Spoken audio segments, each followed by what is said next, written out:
Hello and welcome back to the channel. I'm deeply honored that you've joined me today for another reflection on the spiritual path. If you're new here, take a moment to subscribe and turn on notifications so you won't miss our future explorations of insight, freedom, and transformation. Today, we are going to explore one of the most challenging and liberating teachings in all of spirituality, the concept of ego, and what it truly means to let go of it. Many people misunderstand this teaching. They think that realizing no self means losing your identity, becoming emotionalsies, or rejecting your own humanity. Others believe it's about destroying the ego, suppressing the type, or becoming blank. But true insight into no self is not the end of your personality, it's the beginning of your awakening. It's not about rejection, it's about revelation. When the illusion of ego falls away, what's left is not a void, it's vastness, clarity, and boundless compassion. So let's begin at the core. What is the ego? The ego is not your enemy. It's simply your sense of separateness. It's the voice that says, I am this body, this name, this role. I am different from you. I must defend myself. I must prove myself. I must protect my image at all costs. It's not evil. It's just limited. It's a function that helps you survive in the world, but it's not who you are. It's a must, necessary at times, but not your true face. From the time we are born, we are taught to identify with form. We are given a name. We are praised when we achieve. We are criticized when we fail. We are taught to compare, compete, strive, and belong. And slowly, without even realizing it, we begin to believe that our value lies in how others see us. We build an ego, a collection of roles, stories, and images to feel safe. But deep down, we remain anxious. Because something always feels off. We may succeed, but still feel empty. We may be admired, but still feel unseen. Why? Because ego can never touch the real you. It can only mimic it. There's a story in many traditions of a lion cub who is raised by Qi. The lion learns to bleat, to eat grass, to run in fear. One day, an old lion sees him and says, "Why are you living like this?" The young lion says, "Because I am a sheep." The old lion takes him to a lake and shows him his reflection. For the first time, the lion sees his true face. He wars and never returns to the flock. This is what awakening means. Not becoming something new, but remembering who you truly are. And to remember, you must unlearn. You must see through the illusion of ego, not by force, but by clarity. Let's talk about the illusion. Ego says, I am the thinker. But when you sit in silence, you see that thoughts come and go like clouds. You don't create them. You witness them. So who is the witness? Ego says, I am the doer. But when you look deeply, you see that actions arise from conditioning, reactions, impulses. So who is the one aware of these actions? Ego says, I am the body. But the body changes every moment. Cells die and regenerate. The child becomes the adult. Yet there's a continuity of awareness.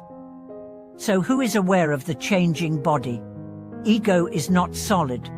It's a process, a habit of identifying with form, story, and thought. And the moment you see that, the grip loosens, not because you killed the ego, but because you stopped believing it was you. Realizing no self doesn't mean you disappear. It means the false self is seen through. What remains is presence, pure, silent, and spacious. You still live, speak, act. But now, life flows through you, rather than being owned by you. You no longer say, I am angry. You say, anger is rising. You no longer say, I failed. You say, failure happened. This subtle shift is everything. It's the difference between being caught in a storm and watching it from a safe shelter. Emotions still come, challenges still arise. but you are no longer trapped in the identity. And from this space, true compassion arises. Because when the illusion of me drops, so does the illusion of you. You stop seeing others as separate threats or objects. You see them as yourself. Not metaphorically, but truly. Their pain becomes your pain. Their joy becomes your joy. This is the birth of unconditional love, not based on similarity or agreement, but on shared being. And now, this path is not always smooth. The ego doesn't dissolve easily. It fights back. It uses fear, pride, doubt. It says, without me, you'll be nothing.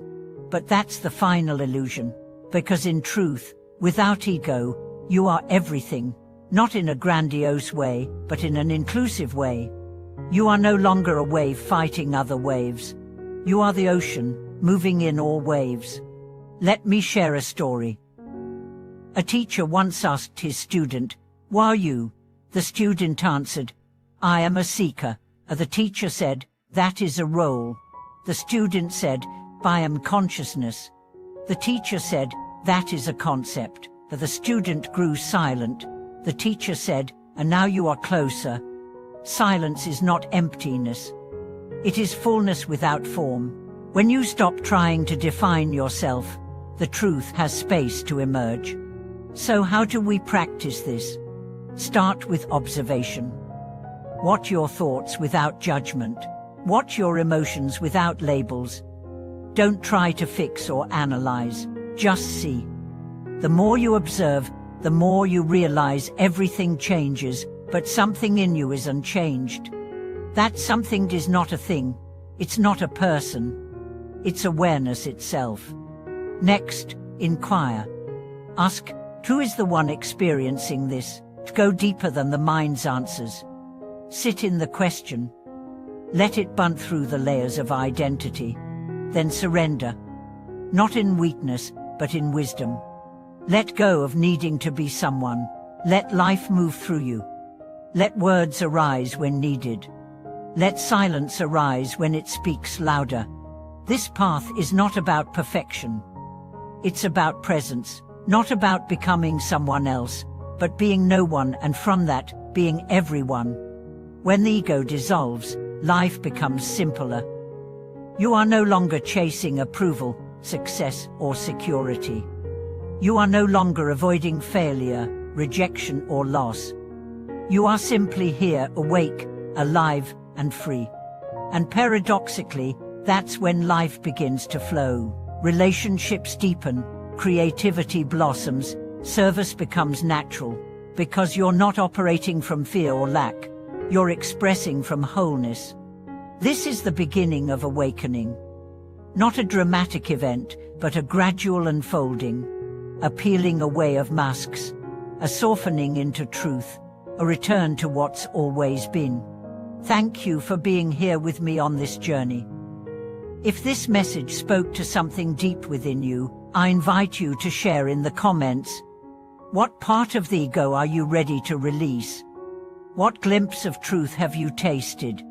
Please remember to like this video, subscribe to the channel, and share it with someone who is seeking their true self beyond the illusion of ego.